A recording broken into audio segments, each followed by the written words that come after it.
Focus, PIB, como é que tá? Vamos falar de economia um pouco. Vamos falar de economia um pouquinho. Eu comecei, hoje eu fiz um editorial que tem a ver com a economia, né?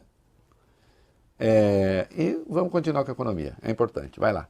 Os operadores do mercado financeiro elevaram a expectativa para o Produto Interno Bruto, PIB, de 2,31% para 2,56% nesse ano. Para o ano que vem, 2024, a previsão teve uma leve queda, ficou em 1,32% contra 1,33% na semana passada. Para 2025, a expectativa permaneceu em 1,9%, dados do Boletim Focus, que é o relatório divulgado sempre às segundas-feiras pelo Banco Central, que coleta as expectativas dos agentes do mercado financeiro. Em relação à inflação oficial desse ano, a mediana das projeções sofreu um leve aumento, foi de 4,9% para 4,92%. Para 2024, a previsão da inflação também teve uma pequena elevação, indo de 3,87% para 3,88%. Para 2025, permaneceu em 3,5%. A meta de inflação perseguida pelo Banco Central é de 3,25% em 2023 e de 3% em 2024 e 2025, sempre com aquela margem de 1,5 ponto percentual para cima ou para baixo.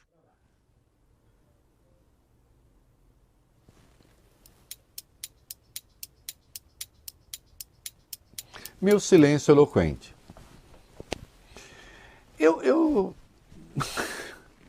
Eu acho ousadas essas pessoas que fazem essas coisas. Ousadas.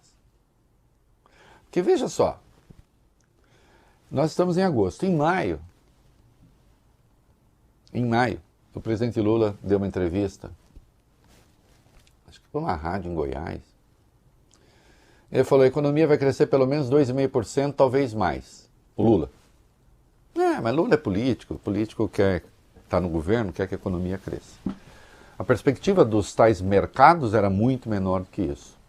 Já há 2 trimestres, que eles diziam assim, nossa, economia surpreende. E cresce não sei o quê. Atenção.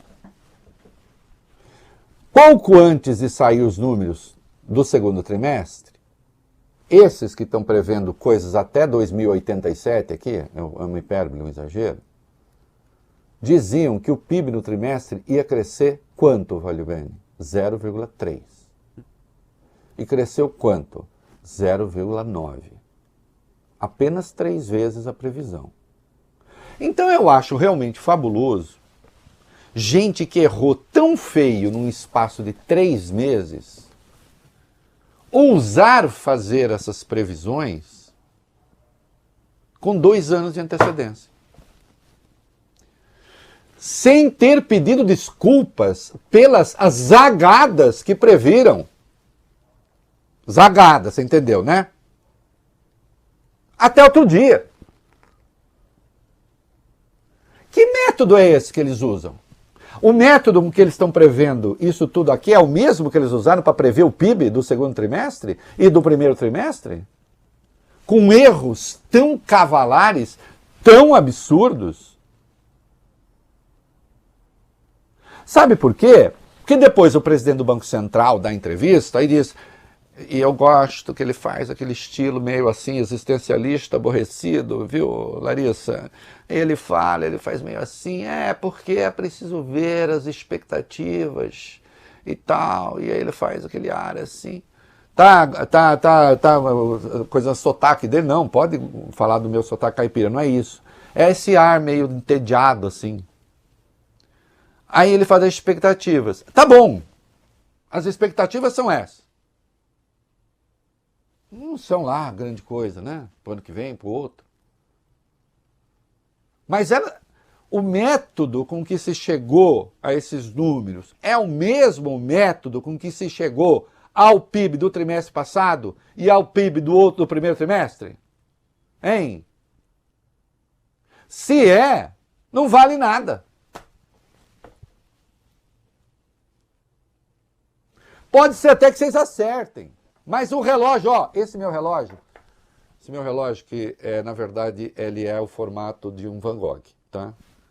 Eu comprei ele lá no museu dele, mas quebrou o vidro, vale a pena. Ele tá parado agora. Lindo. Ô Larissa, 2 vezes por dia ele tá certo. Sim? Aliás, eu posso acertar. Se eu mexo aqui no ponteiro, acerto ele agora. Então pode até acertar. Agora, para quem erra tão feio, e aí, eu falei das expectativas. Eu falei, sabe por quê? Porque as decisões são tomadas, os dinheiros circulam, as especulações são feitas com base nas expectativas que esses sábios criam. Mas esses sábios, a gente está escrevendo com C cedilha no momento. Porque não estão sabendo prever nada. Eu já disse, uma coisa é você esperar que o PIB cresça 0,3 no trimestre e ele cresce 0,4.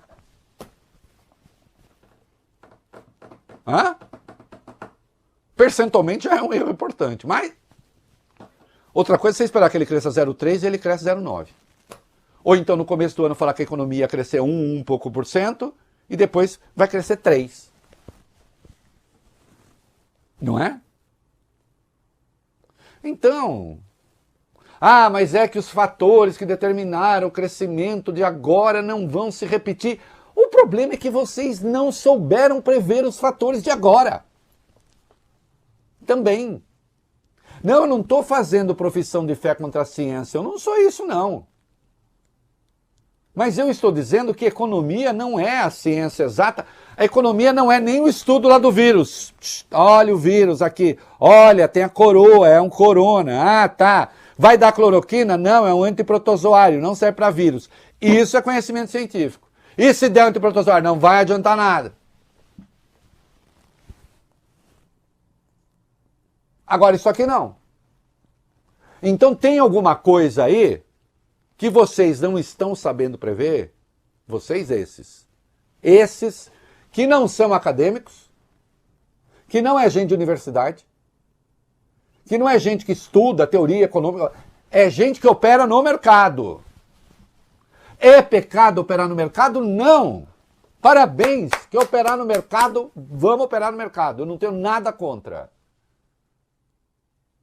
O problema é que não se pode tomar o que essas pessoas falam como se fosse uma predição da realidade e como se fosse uma análise objetiva técnica. Ela não é.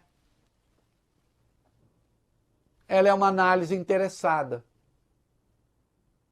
E estou falando de boa. Mesma coisa, o déficit vai ser brutal, tal. Como a economia vai crescer mais do que se esperava, portanto vai se arrecadar mais também. Já a coisa do déficit vai ter que ser revista. Então me parece que essa folia... Nossa, agora eu vou chutar santa. Vou chutar santa. Não vou, né? Porque eu não chuto santa. Estou fazendo uma metáfora. O Boletim Focus, como ele está, faz sentido? Esse boletim semanal? Isso tá, sabe, parece o quê? Fofocas da candinha da economia. Hein? Esses programas de fofoca de televisão, quem vai casar com quem namora com quem foi visto com quem. O Boletim Focus virou fofocas da candinha. Porque erra tudo. Tem errado tudo.